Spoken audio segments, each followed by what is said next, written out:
The first and second mountain are inside this, what Master Samael calls the horrible machinery of relativity, because you will have to go around these regions or sephira one time to do the first mountain, and then a second time to do the second mountain. And when you finally reach Tipereth, you will be entering the second triangle of the Kabbalah tree. So the machinery of relativity and its horrible laws are, for example, the one of cause and effect, action, reaction, and it is also known as the law of karma. You have another cosmic law that Master Samael talks about, like the one of reoccurrence, where your life, you will live your life again, like in a film.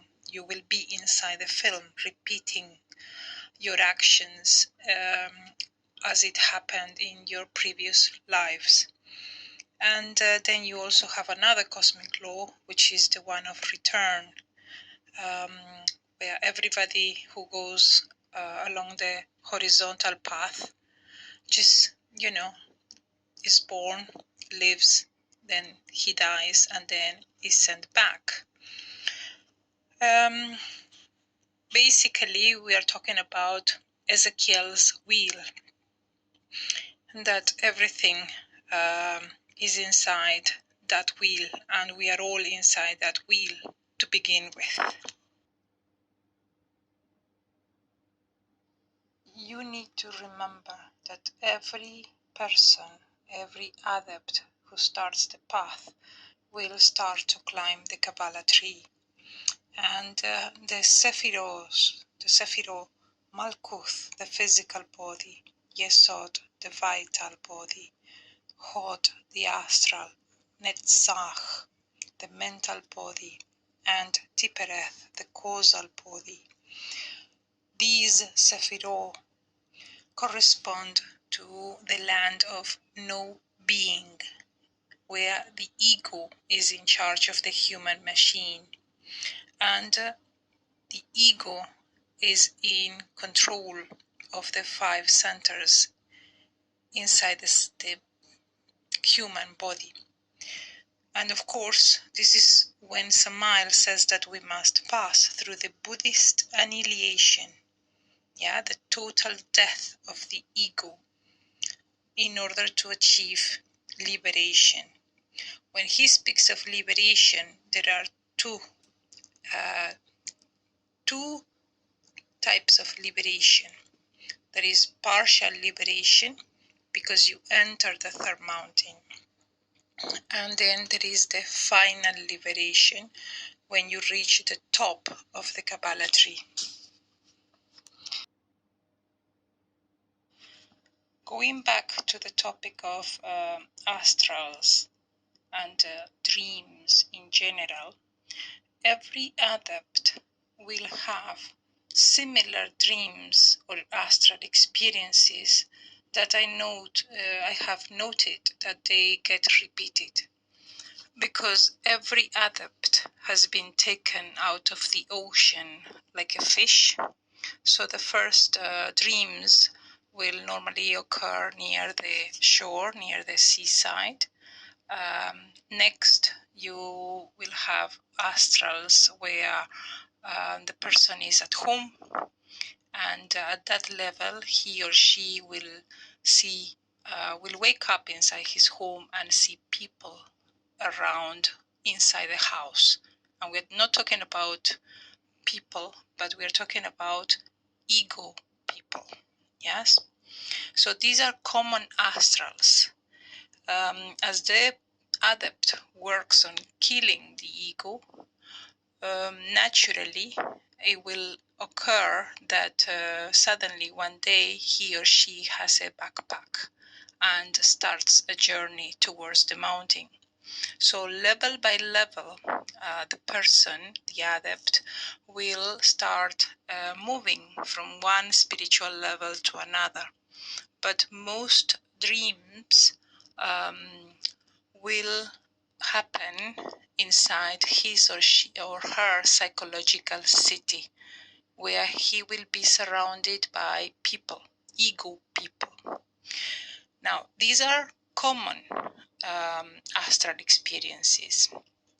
This is not the illuminating void that Master Samael speaks about, that we must achieve during a meditation practice.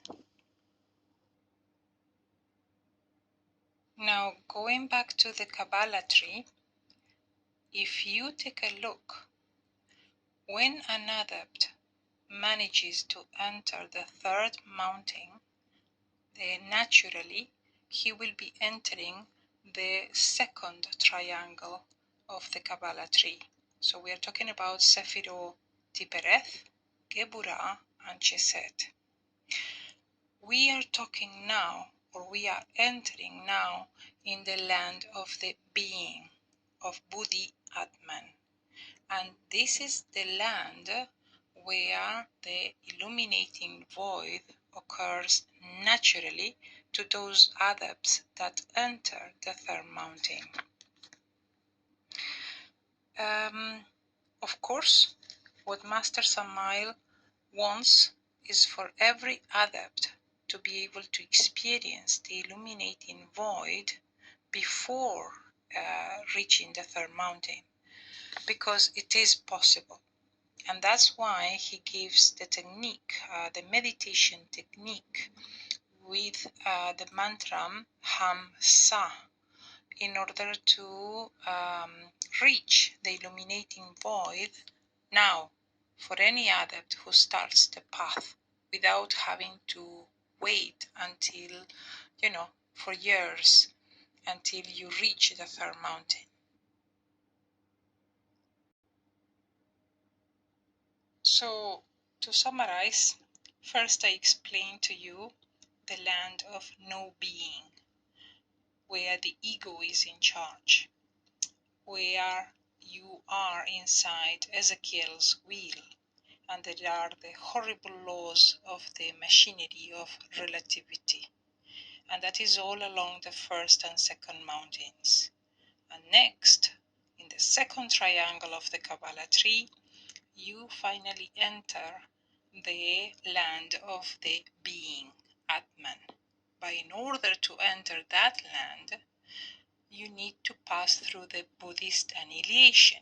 It means that you need to kill up to the last ego, larva, that you carry inside your body. That land is called the land of the being, of Buddhi Atman. And from then on, you naturally receive, or you are experiencing, the illuminating void during your dreams or astral experiences.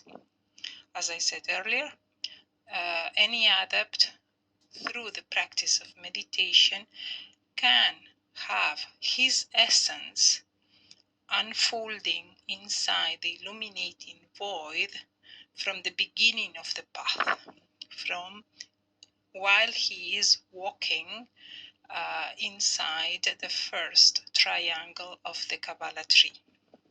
How? Throughout the practice that Master Samael gives, which is using the mantra of Ham Sa. Now, before I explain that meditation practice, I want to clarify that in the land of the being, there will be no egos. So when you unfold in that land, what you will hear will be the voice of your being, of Atman. And you will know that you are inside the illuminating void, because there will be no people around, no egos, and it will be truly special. Yes? Well, next you ask me what is so special about the illuminating void. Well, I can tell you that to receive the Tao, the truth, is really special. When the being tells you the truth about things, when you are suddenly you are not outside things, but you are the flower, you are the river, you are earth. You know, you lose yourself inside anything. So, as I said, the mantra Hamsa is the one that you need to use in order to help your essence unfold inside the second triangle of the Kabbalah tree and not unfold inside the first triangle of the Kabbalah tree. So how do you do it? Simple steps are you just lie down and you need to relax your body. Remember that Master Samael says that any meditation practice must be accompanied by sleep. So once you relax your body, you need to inhale slowly via the nose and pronounce the mantra like this. And then you exhale via the mouth briefly, saying Sa. Again. Sa. So, why is this important? Well, what we are trying to do is that you imagine, you close your eyes and you imagine that the creative energy is rising from your sexual center towards the brain. Yeah. So you continue repeating the mantra Hamsa until you fall asleep. But in the meantime, you need to keep an eye on your mind, not to think in anything. Yes, because thoughts are produced by the ego in the subjective mind.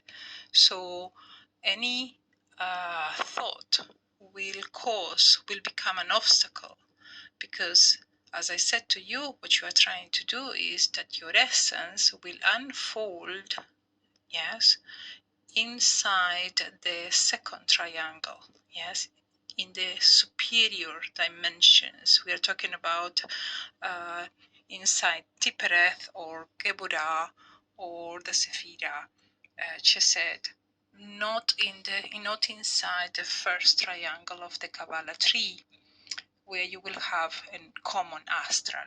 Yeah, you are trying to achieve or enter the illuminating void in order to find the truth about, any inquiry that you have about your own life, about any mystery, or the being will try to show you the truth about your situation, your spiritual situation along the path.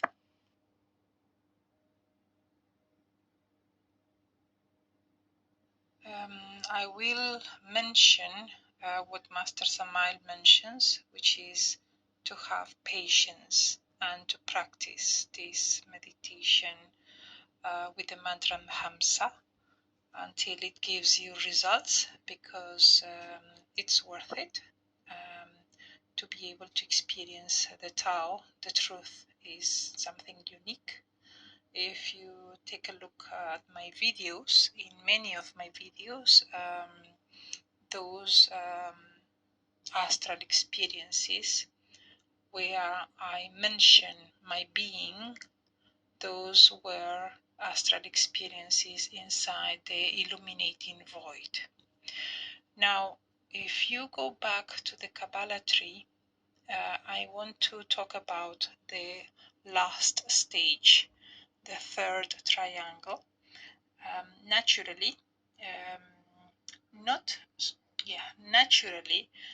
an adept who is allowed to climb higher inside the Kabbalah tree will enter the last triangle, or will be allowed to do the whole third mountain to the top, where he or she will be able to incarnate the Trinity. Kether, Chokmah, and Binah. I call them the three suns because this is what you will see, three suns descending from the Absolute into you. I will say that what Master Samael says, that beyond the illuminating void is the great reality. This is what how he calls it. In Spanish, he calls it la talidad, the totality. Yeah, and we are talking about the land of these three Sephirot, Kether, Chokmah, and Binah. So he also says that this land is beyond the seventh dimension, and that naturally, if we manage to stay inside the illuminating void long enough during an astral projection, naturally we will gravitate towards the talidad, or the totality. Yeah, I don't want to speak much about this last stage because I'm still learning as I go. So I will come back to it when I feel I have more information about it. The last thing I want to say about the great reality or totality is that it is the unity of everything, where the three suns become one, and la talidad, or the totality, or the great reality, is where we reach the final liberation. Yes, if you are allowed to climb to the top of the third mountain. And what I know is that you become a star like the sun, and you have your own solar system. But as I said, up to here is what I still need to find out more about this, and I get information as I go. It's all new to me as well. This is the end of what I have to say to you.